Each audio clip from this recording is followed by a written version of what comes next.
হাতে সময় কম থাকলে জাস্ট 10 থেকে 15 মিনিটে পনিরের এই রকম একটা দুর্দান্ত রেসিপি বানিয়ে সকলকে তাক লাগিয়ে দিন। প্রথমে কড়াইয়ে রিফাইন তেল গরম করে তাতে স্লাইস করে কেটে রাখা টমেটো আর ক্যাপসিকামটাকে 2-3 মিনিট একটু নেড়ে চেড়ে নিয়ে তুলে নিলাম।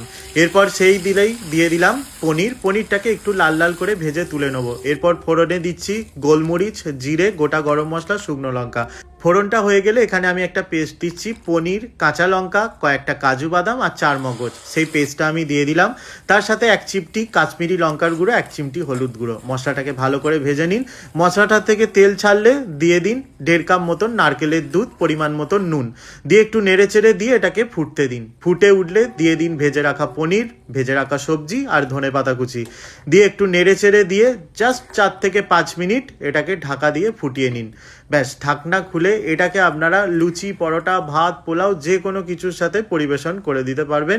জাস্ট ফাটাফাটি লাগে। তো কেমন লাগলো আজকের রেসিপি অবশ্যই কমেন্ট করে জানাবেন। আর ঝটপট আমার পেজ সুতন্দ্র বেরাকে ফলো করে দেবেন এই রকম রেসিপি দেখার জন্য।